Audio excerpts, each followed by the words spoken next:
태풍 다나스는 당초 우려와는 달리 남해에 진입한 뒤에 세력이 크게 약화됐습니다. 정오 무렵 전남 해안에 상륙하겠지만 내륙을 관통하지는 못하고 소멸할 것으로 보입니다. 취재 기자와 함께 태풍 상황과 전망 알아보겠습니다. 기상팀 김진두 기자 나와 있습니다. 네, 안녕하세요. 안녕하세요. 예. 자, 앞서서 이제 제주도의 취재 기자를 화면으로 연결했습니다만 1시간 네. 전보다 좀 바람이 좀 강해지고 비도 좀 내리고 있거든요. 예, 태풍은 일단 제주도를 지난 거죠.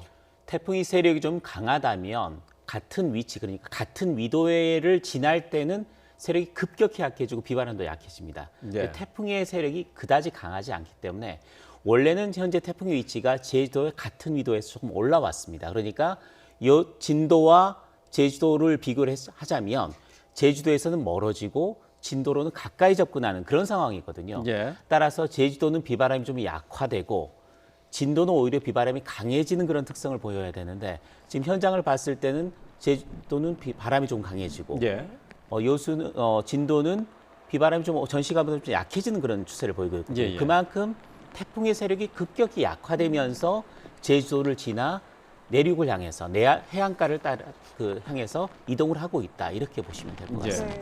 어제 예상과는 달리 내륙에서 소멸하는 것으로 바뀌었죠. 그렇습니다. 어제 예상으로는 상당히 혼란이 컸었습니다. 왜냐하면 우리나라 기상청은 그대로 오늘과 비슷한 진로를 봤습니다. 진도 정도에 상륙을 해서 남부 내륙을 관통한 뒤에 포항 쪽으로 빠져나갈 것으로 예상을 했었는데 일본, 중국, 미국 기상청이 다 예상하는 게 달랐습니다. 대부분 서해안으로 올라와서 내륙에 상륙하는 가능성까지 보고 있었기 때문에 굉장히 우려가 컸었는데 다행입니다. 현재 우리 기상청이 예측한 대로 남해안에 상륙한 뒤에 내륙에서 소멸하는 것으로 좀 돼 있었습니다. 그거는 그만큼 이 태풍이 올라오면서 세력이 급격히 약화됐다는 이야기입니다. 진로도 수정된 걸 잠깐 다시 한번 보시죠. 예. 그래픽으로 준비가 돼 있는데요. 예. 현재 위치가 전 시간보다는 조금 더 제주도에서 북쪽으로 올라간 상태로 아마 준비가 돼 있을 겁니다.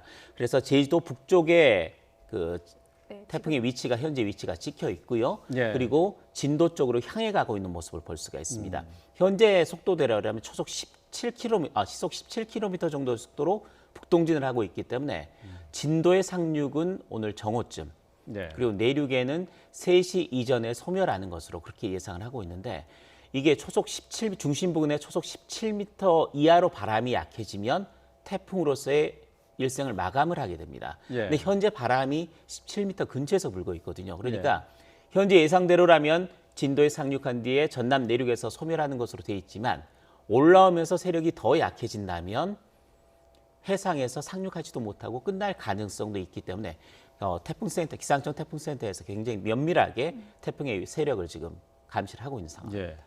예. 애초에 그 태풍의 방향, 진로에 대해서 예상이 서로 엇갈렸거든요. 근데 그렇습니다. 그게 태풍의 세력이 약했기 때문에 진로 예측이 더 어려웠었던 측면이 있었던 거 아닐까요? 두 가지 요인이 있었습니다. 첫 번째는 이 타이완 부근을 지나면서 태풍이 좀 발달했습니다. 그 이유는 이 타이완 부근에 고수온 영역이 있었거든요. 30도 정도 해수 온도가 올라가기 때문에 태풍이 그 지역을 지나면서 조금 세력이 발달했습니다.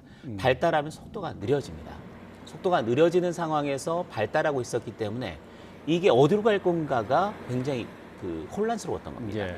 그 상황에서 북태평양 고기압이 확장을 하게 되면 태풍이 우리나라 쪽으로 꺾지를 못하고 약간 더 서쪽으로 밀려서 서해안 쪽으로 올라올 가능성이 있었던 겁니다. 그런데 이 태풍이 타이완 부근을 지나면서 우리나라 남해로 진입할 때 굉장히 세력이 약해졌습니다. 그거는 우리나라 남해 쪽에 굉장히 수온이 낮은 저수온 영역, 어떻게 보면 냉수대라고 할 만한 굉장히 저수온 영역이 자리 잡고 있었기 때문이거든요. 예. 그래픽으로 준비를 했는데 잠깐만 보며 설명을 해드리겠습니다. 예. 보시면 저 아래쪽에 꺼멓게 보이는 부분들이 빨간색에 표현된 부분이 타이완으로 보실 수가 있고요. 네. 우리나라는 저 위에 파란 쪽에 위쪽입니다. 예. 남해안 쪽이 위쪽으로 꺼멓게 표시가 돼 있고 그 파란데 안에가 지금 제주도가 들어가 있다고 보실 수가 있습니다. 검정색 부분이 육지. 내륙입니다. 네. 그리고 잠시만요. 지금 저 화면이 지금 우리가 익숙한 그 지도가 아니에요. 지금 검은 부분이 저기 대륙이고요. 대륙, 왼쪽에 중국 대륙이 대륙 중국이 아닌가요? 맞습니다. 예, 중국이죠. 중국이고 예. 그 아래쪽에 있는 섬 지역이 타이완이라고 보시면 타이완이고, 되겠고요. 위쪽을 보시면 파란 냉수대가 보이는데 예. 그 아래쪽에 조금 큰 지역이 규슈 지역이 되겠고요. 예. 그 위쪽에 보이는 게 우리나라 남해안. 맨 그 사이 끄트머리에 잘 그렇습니다. 나와 있는 살짝 거네요. 보이는. 예, 예. 자, 이걸 보시면은요. 타이안 부근을 지나면서 태풍의 진로가 보이지 않습니까? 타이안 부근을 지났는 데는 빨간색 부분입니다. 결국은 고손 지역이었거든요. 네. 굉장히 발달하면서 태풍이 이동을 했었던 거고요. 그때는 속도가 느려졌습니다. 예. 느려진 상태였고 그 위를 지나면서는 온도가 점점 낮아집니다. 예, 그리고 예. 제주도 아래쪽, 그러니까 이어도나 오키나와 쪽을 넘어가면서부터는 파란색 냉수대가 자리하거든요. 23, 4도 정도입니다. 이렇게 되면 태풍의 세력이 급격히 약화되면서 속도가 빨라집니다. 예. 빨라지는 상태에서 세력이 그대로 유지를 하지 못하고 올라오기 때문에 속도가 빨라지고 굉장히 세력이 급격히 약화되면서 우리나라 제주도, 남해안까지 올라오게 된 것이죠. 네. 굉장히 다행스러운 일입니다. 네. 예.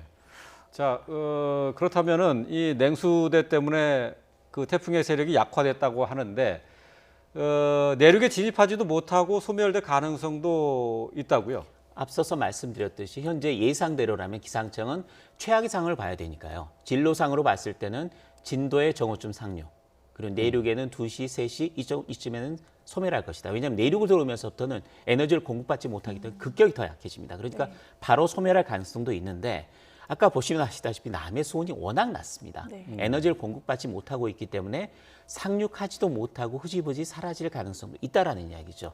그렇기 때문에 지금 이 세력 중심 그리고 어떻게 이동하고 있는지 바람 풍속은 어느 정도인지를 면밀하게 검토를 하고 있고 이게 상륙하기 이전이라도 정말 바람이 낮아지면 지금 나와 있는 아래쪽 그러니까 우리나라 남해와 제주도 전남까지가 빨간색으로 표시되어 있는 게 태풍 경보거든요. 네. 이 태풍 경보를 해제를 하고 대신 풍랑 경보, 강풍 경보, 호우 경보 형태로 바꾸어서 발효할 가능성도 있습니다. 오전 네. 중에 일어날 일일 수도 있습니다. 네. 예. 그리고 앞으로 상황이 크게 악화하지는 않겠다 이렇게 봐도 최악의 될까요? 상황으로 가지는 않은 거죠. 어제 예상보다는 훨씬 상황이 양호해졌습니다. 예. 다만 태풍은 죽어도 태풍입니다.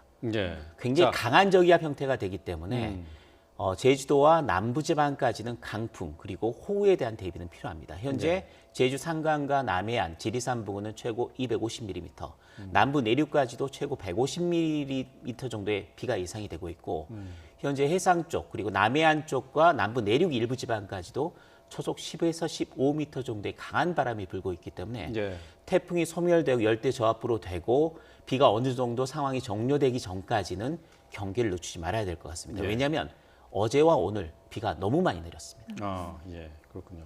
그러니까 태풍이 소멸하면은 이제 방금 얘기했던 것처럼 열대 저압부라고 얘기하나요? 그렇습니다. 예. 태풍의 일생을 마감하더라도 굉장히 강력한 저기압으로 남아 있습니다. 그 저기압은 그대로 이동을 하거든요. 예. 태풍에서 열대 저압부로 바뀌고 그다음 온대 저압부로 바뀌게 되는데 열대 저압부로 바뀌는 상황에서는 굉장히 강력한 저기압입니다. 따라서 비바람이 계속 유지가 될 가능성이 높습니다. 특히 남부지방, 호남보다도 오히려 영남지방 같은 경우에 비바람 피해가 더 클 가능성이 높은 상태입니다. 아. 최근 비가 많이 내리지는 않기는 했지만 그래도 장마 기간인데 장마에는 어떤 영향을 좀 줄까요? 이게 우리나라로 태풍이 들어왔다라는 것 자체가 북태평양 고기압, 무더위를 몰고는 북태평양 고기압의 세력이 강하지 않다라는 이야기입니다. 아. 원래 7월 말 정도쯤이 되면 북태평양 고기압이 확장을 하면서 장마 전선을 북한 지방으로 밀어 올리게 됩니다. 그러면서 장마가 끝나고 무더위가 시작이 되는 거거든요. 예. 따라서 7월 하순, 7월 말 정도면 보통의 경우에는 태풍이 우리나라로 들어오지 못하고 중국 쪽으로 들어가게 됩니다. 네. 북태평양 고기압에 밀려서요. 그런데 이게 일본 쪽도 아니고 중국 쪽도 아니고 우리나라로 올라왔다라는 거는 북태평양 고기압이 우리나라 남쪽, 그러니까 일본 쪽을 감싸고 있다라고 보시면 되겠습니다. 예. 일본은 굉장히 무더운 상태라는 이야기죠. 예. 따라서 이번 태풍이 지나간 뒤에도 북태평양 고기압이 확장하지 못한다면 장마는 끝나지 못합니다. 따라서 다음 주에 태풍이 지나간 뒤에도 한두 차례 정도는 강한 장맛비가 더 내릴 가능성이 있고 고기압의 가장자리에서 내리는 비, 또 태풍이 몰고 온 열기가 좀 남아있는 상태에서 내리는 비이기 때문에 굉장히 많은 비, 강력한 비가 내릴 가능성도 있다는 것도 염두에 둬야 될 것 예. 같습니다. 그럼 앞으로 이제 주의해야 할 지역이 호남도 포함이 되지만 영남 지방도 주의해야 된다고 말씀하셨어요. 태풍이 위도상으로 제주도를 지났기 때문에 이제는 제주도는 상황이 조금씩 호전되는 쪽으로 갈 겁니다. 앞으로는 태풍에서 열대 저압부로 바뀐다고 하더라도 전남, 경남 지역 그리고 열대 저압부가 빠져나가는 상황이라면 동해안 지역까지도 비, 바람 좀 대비를 해야 됩니다. 예. 비, 바람 말씀을 하셨는데 앞으로 비를 더 주의해야 될까요? 강한 바람이 더 우려스러운 건가요? 열대 저압으로 약화되는 상황이라면 바람은 그렇게 큰 피해를 날 정도로 세지지는 않을 겁니다. 하지만 비는 대비를 해야 됩니다. 예, 알겠습니다. 자, 기상팀의 김진두 기자와 함께 살펴봤습니다. 고맙습니다.